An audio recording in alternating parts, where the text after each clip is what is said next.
Howdy folks, I'm Sour Sumac, surreptitiously suing surly slugs. I'm Amber. And here are more surly slugs for us to sue because why not? They're big and mean and they're trying to get away with being rude. I mean, they might be chewing on your leaves or something. I don't know if slugs eat sumac leaves, but I don't know, but they don't eat salt. That's for sure. Let's get started. more of Brian's cruelty. I said they didn't. I didn't say anything about feeding them salt. Alright folks, and our first letter is titled, Am I a jerk for telling my girlfriend that she needs to stop being immature and talk to me like an adult since she ghosted me after an accident? Okay Reddit, my girlfriend, a 24-year-old, and I, a 28-year-old male, have been together for 3 years. We obviously don't have a perfect relationship, but I was happy with her. I haven't proposed yet, but I was planning on doing it. We get along well, and she shares our interests and hobbies, and I honestly consider her one of my best friends. We got into a huge argument 4 days ago while I was driving. Without disclosing exactly what it was about, I felt that she was a bit too friendly with a male coworker of hers, and we ended up getting into it pretty badly. She called me controlling, etc. Anyways, as we fought, I ended up driving a little erratically, speeding, weaving around cars, and I sort of was driving like a jerk, which I fully admit and I take ownership for. She was frightened by this, and soon the fight went from talking about her coworker to her begging me to slow down and pull over. She got pretty hysterical about it and was sobbing. This made me mad, but I didn't slow down. I told her that she was being the controlling one now. I was trying to get past 2 cars when one got into my lane unexpectedly and it caused me to swerve. I was going about 95 miles per hour and we ended up rolling the truck. To be fair, we both got off pretty lucky. She has a mild concussion and 2 broken ribs, and I have some bruised ribs. She got some staples in her head from a cut on her scalp. I was released from the hospital quickly, but she was kept an extra day. When I left, I checked on her and I told her that I would be back the next day to get her home. And I told her that I loved her and that we could talk about our fight later. I made it clear that I was sorry for what happened and I was so glad to see that she was okay. The next day, when I got to the hospital, I was told that I wasn't allowed in her room. This upset me, and I admit that I started to make a scene because none of the staff would say why. And the next thing that I know, her dad is coming to the front desk and tells me that I need to leave and that he would be coming to my apartment tomorrow to grab her things, and I wasn't welcome to contact her. I immediately started texting and calling her, and thankfully she hadn't blocked me yet. When she finally picked up her phone, I begged her to hear me out and just talk to me. She told me to go F myself, real mature, and that she was not going to wait for me to eventually hurt her again. I told her to start acting like an adult and communicate with me. Then she blocked me. What in the world? First of all, it was an accident. And second of all, I have never laid a hand on her. I know I'm at fault for the accident, but I'm trying to handle this maturely and resolve our issue like adults. Ghosting me? I was in a car accident too. And now we probably can't ever fix things because she got her family involved in our business. Something she used to do more, but I made it clear that our fights were between us, and she eventually stopped doing that until now. It's been a few days since, and her dad and brother came to grab her stuff. They treated me like a criminal the entire time they were in my apartment. I've heard nothing since. A couple of our friends in our mutual friend group are being cold to me too and refuse to discuss what and how she is doing. Am I the jerk for telling her to communicate with me? Alright folks, what do you think of this situation? Yes, you're the jerk centrifuge now. You do not have to hit someone to be an abuser. OP, you are very clearly displaying abusive traits. I recommend you go to therapy yesterday. The whole speeding up when she's in the car and asking you not to, that is something abusers do. You're willing to put her and your life at risk to make a power move. That's exactly what it is, a power move, to scare her into submission. The whole trying to make it so she can't talk to her family, acting like her family are coming between her. No, they are supporting her and trying to help her get away from an abuser. The whole thing around the coworker, I mean, it sounds like you are being controlling there too. Like, if you go back through and reflect on all your actions, I think you're going to see a lot of ways where you were controlling her and manipulating her. Well, and I think that at the very least, OP has anger management issues. And OP needs to talk to a therapist and work through these anger management issues. And while OP hasn't been charged yet for the car accident, I imagine that once the police investigate this accident and go into the details of it, they're probably going to find OP at fault and reckless criminal speeding and many other things here, right? So I would suggest that OP actually get a lawyer and look into counseling and turn their life around and straighten themselves out here. What OP did here was reckless, it was dangerous. And while they admit that yeah, it was reckless and dangerous, they haven't acknowledged how problematic this is. And OP is like, well, I didn't hurt, I was in an accident too. You were in a situation that you created. It was of your own device. Right, this wasn't something that couldn't be helped, like black ice on the road you couldn't see. You were intentionally speeding to scare her. Yeah, and I think that that is not a good place to be. And I really hope that OP can learn and grow from the situation. But I think that she was right to leave him and protect herself, because who knows when next you'll go ahead and do something like this again, right? So I think that this is just not a good situation. I really do hope that OP goes and gets help, because this is they're going to end up getting themselves killed. Honestly, like they're lucky, going 95 miles per hour and only having a bruised rib here. Yeah, I mean, you're really lucky, and I don't blame your girlfriend, because she was extremely lucky too. You both could have died in that accident, and OP's acting like this is no big deal and that they should just talk about it at Well, this point in it time. shows that he doesn't recognize the magnitude of what he did. And I'm really glad she's out of there. And nothing she did was immature. It is perfectly fine to stop talking to an abuser. It is perfectly fine to, just end that communication, because they will try and weasel their way back in. Yeah. But let me know what you folks think. So anyhow, take care and good luck. And Glinda, the witch, says, "You're the jerk. Your response to an argument was to behave immaturely, drive erratically, resulting in an accident and serious injury to both yourself and your girlfriend. She has done the right thing by dumping your immature butt." And Scully Girl says, "This wasn't an accident, this was a crash. He was driving in a way that caused this to happen and hurt her. There is no accident here, no matter the intent. Dude needs to get into anger management and leave her alone." And my table says, "They treated OP like a criminal because he is a criminal. I'm disappointed that no one pressed charges, but I don't blame the ex-girlfriend for wanting to go away before he explodes again." And Neon Kitten says, "To be fair, it hasn't even been a week. It's entirely possible that they're on the way, especially if there's any footage of the way he was driving." Yeah, I mean, everyone has a dash cam these days, right? There's probably some police evidence and something going to be, filed against him. And I mean, I think the girlfriend would be well within her rights to file a police report too, right? And it might be a good idea for her, just to, in case he won't leave her alone, to, get that file in place so the police will know that he is a danger to her. All right, folks, and our next letter is titled, "Am I a jerk for attending my ex's wedding?" I don't know if I'm in the wrong here or if I'm being gaslit. I'm a 36-year-old female, and I attended my ex's, a 37-year-old male's, wedding this weekend, and apparently I failed a test. My ex, Adam, and I dated in high school from the time that we were both 15 to 18, when we amicably split up to go to college in different states. Since college, we've kept in Facebook familiar contact where we would wish each other happy birthdays or congratulate each other on big milestones, but have had no other contact in the 20 or so years since then. Well, about a year ago, I saw his engagement post on his Facebook and congratulated him. A few months ago, he Facebook messaged me, asked how I was doing, and said that he wanted to have a bit of a high school get-together at his wedding since he was holding it in our hometown. He was inviting most of our mutual friend circle, and he would love for me to attend too.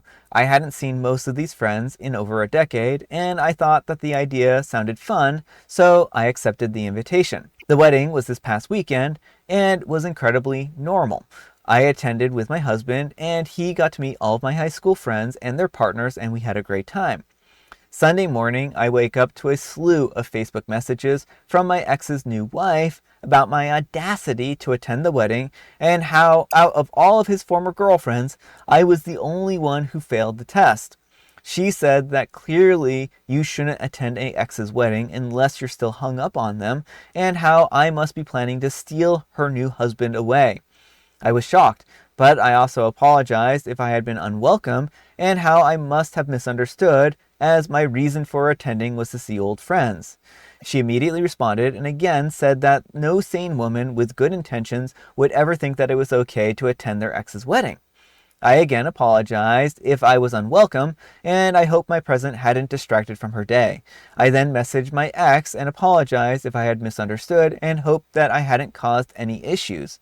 He replied that he was glad that I attended, and the invitation had been sincere, and that there was no separate event planned. He was glad to see the old friend group and apologized about the messages from his new wife.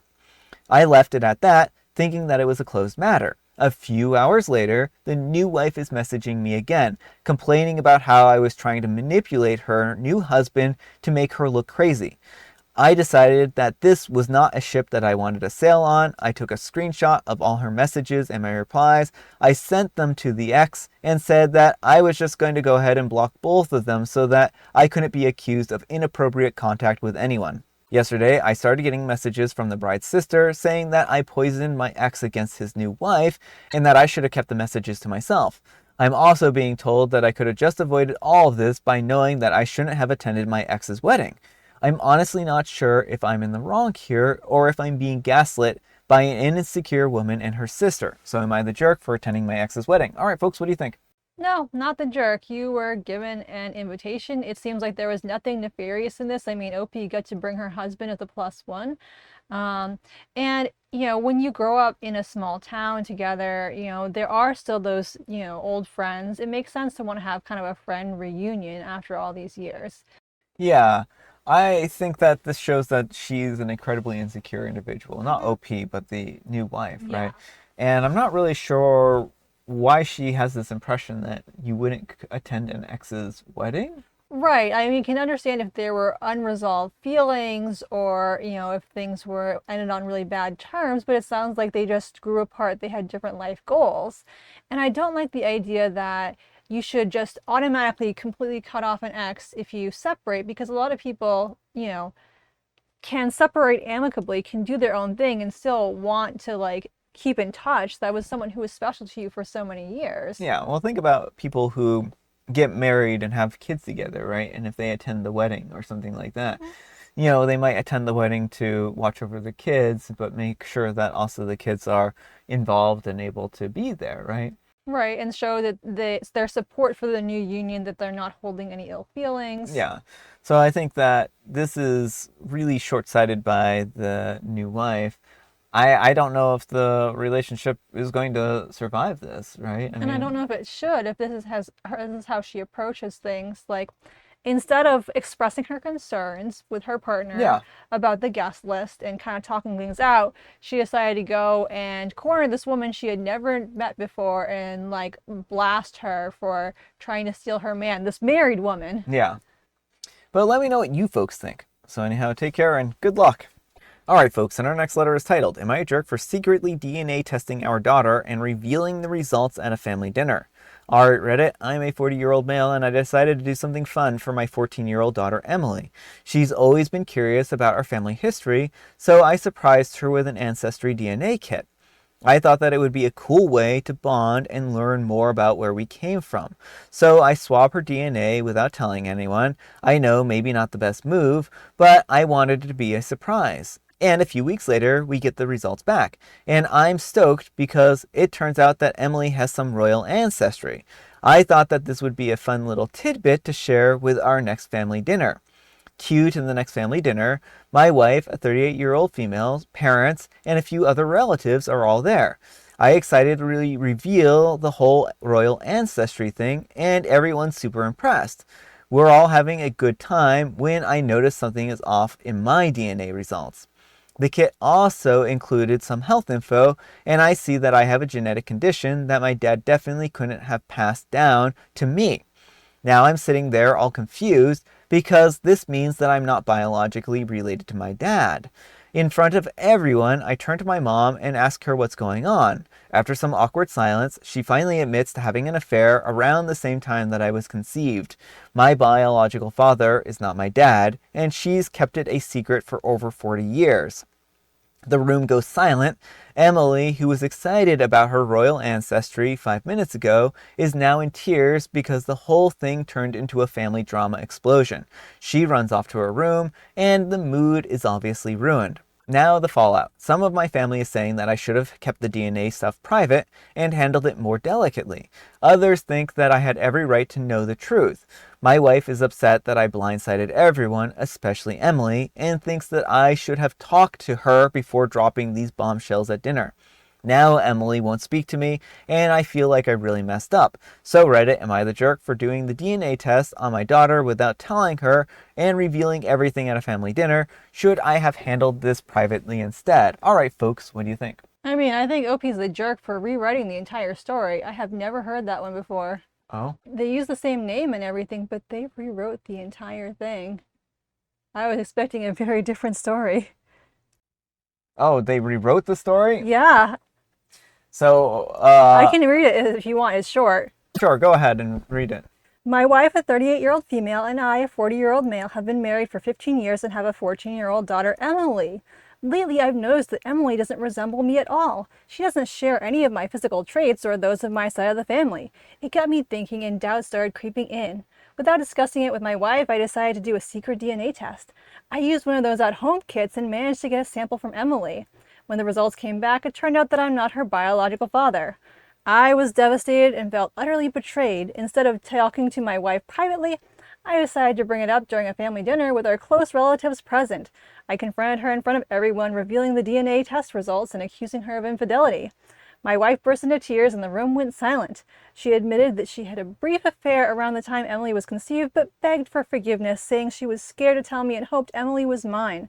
Emily was in shock and ran to her room crying. Now the family is torn. Some relatives think I had every right to know and expose the truth, while others believe I handled it terribly by bringing it up publicly and involving Emily. My wife says I humiliated her and our daughter and that I should have addressed these issues privately. Emily won't speak to either of us. Am I the jerk for secretly DNA testing our daughter and revealing these results at a family dinner instead of handling it privately? Yeah, so you might ask yourself, well, why didn't Brian actually know what the story was going to be? So Amber emails me these, and then I just download them and whatnot. So I don't necessarily. She's given me usually like a recap of the story, and when I was reading through this, I thought that it sounded like very different from what the original thing that Amber had told me. But maybe because sometimes I'm like making dinner or something like that while she's going over these stories, so I thought maybe. I was just like not remembering it correctly, but because I thought you had said that it was he had DNA test his daughter because of he wasn't sure that he was the parent. Mm-hmm. So it's really strange to me that he in between the amount of time that you told me about the story and then I got this story that he rewrote the whole thing. Yeah. So I'm thinking that maybe he was getting a reception from that he wasn't really happy with. I mean, he was getting slammed in the comments for doing this in front of his daughter. It kind of showed that he doesn't really care about her and that his love is conditional if he's willing to drop earth-shattering news in front of her at a family dinner. So yeah, I mean that's what it looks like. I mean, I just was looking at some of these comments here, and now there's a lot of confusion in the comments about the story because some people got the first story, some people got the second story. I don't know. I think that maybe he didn't like what the results were, and so maybe he just changed things up. It's a really strange situation, but this clearly is like a completely made up story, one way or another, right? Right. So it's interesting because like there are times when you'll read a story and I'll like be like, I don't remember that, because people will make small edits, but this is the first time it's been like the whole story was just like, wait, I didn't read the story. What's going on? Yeah, I mean, okay, so let's divide this into two places, right? Mm-hmm. So the first story, where he did this intentionally to reveal that this was like cheating. Like secretly DNA testing someone is wrong no matter what, right? I don't think like he should have, no matter what the cases, have had Emily's consent before DNA testing her, right? And as for revealing cheating in front of a whole family at a family gathering, I think that's in poor taste. I think that this is something that you need to discuss between you and your wife, your spouse, and tell them that you know that the Emily is not your daughter or something like that, right? Right. Well, especially where this would have been the first time Emily was hearing of this. Like, he Mm-hmm. seems to have taken none of her feelings into consideration with this. Yeah. So I think that in that particular case, OP would certainly be the jerk. As for the second scenario where OP accidentally reveals cheating, right? I mean, that one's a little bit more difficult. Like, again, I think that you shouldn't secretly DNA test anyone. But I think also if you accidentally reveal that someone cheated, like that's going to be kind of like the price of one of these DNA tests because there's always the possibility that it will be revealed that somebody cheated, right? Mm-hmm. So I think that do have to be careful about those kinds of things. So, I mean, the second story though, I don't even know if it makes sense because I don't know if you like DNA tests how because of how far back the royal ancestry would be. Like, I don't know how they would have gotten that result. well, yeah, I mean, I think it would have been, you would have to actually do a lot of Digging through DNA the digging, yeah. trees, like yeah, like maybe if there's like a member tree attached that has like royalty, I Yeah. can see it that way. But like the DNA results themselves are not going to tell you that. No, it takes a lot of research and a lot of time to do genealogy and to do it right. And I would be skeptical of anyone who is like, oh, I have royal ancestry without like the real work going into figuring it out. And even if you've done the real work, like there's no guarantee. Yeah. Assuming all the children were born to all the people who they were supposed to be born to. Yeah. But let me know what you folks think of this very, very messy story. So, anyhow, take care and good luck. But, folks, before we move on, let's see what the wheel has to say. Wheel of judgment, turn, turn, turn. Tell us the judgment that OP's earned. You're the jerk with zero self awareness. I mean, yeah, for making up stories on us. Yeah. All right, folks, it is tea time. Grab your beverages of choice. I've got some tea right here, and Amber, she has a joke. Knock, knock. Another knock knock joke. This book just loves knock knock jokes. My name is Brian, and I'm on the other side of the door with you. Knock, knock. This is a fake door for a fake building. Knock, knock. No one is here but Knock, us knock. aliens. Who's there? Luke. Luke Skywalker who? Knock, knock. Who's there? Luke. Luke who? Luke through the peephole to find out. I mean, I guess that makes sense. And I have Mega Mint. Alright, folks, that's all the time we have for today. Thank you so much for watching. Happy Manic Monday, folks. I hope your Monday is off to a great start. Amber, we need some kind of moral advice and or guidance. And please, have it on secretly DNA testing people. Don't. Yeah, I mean, I guess that's about the moral that we can pull away from that one. Thanks so much for watching, and we'll see you all tomorrow. Bye.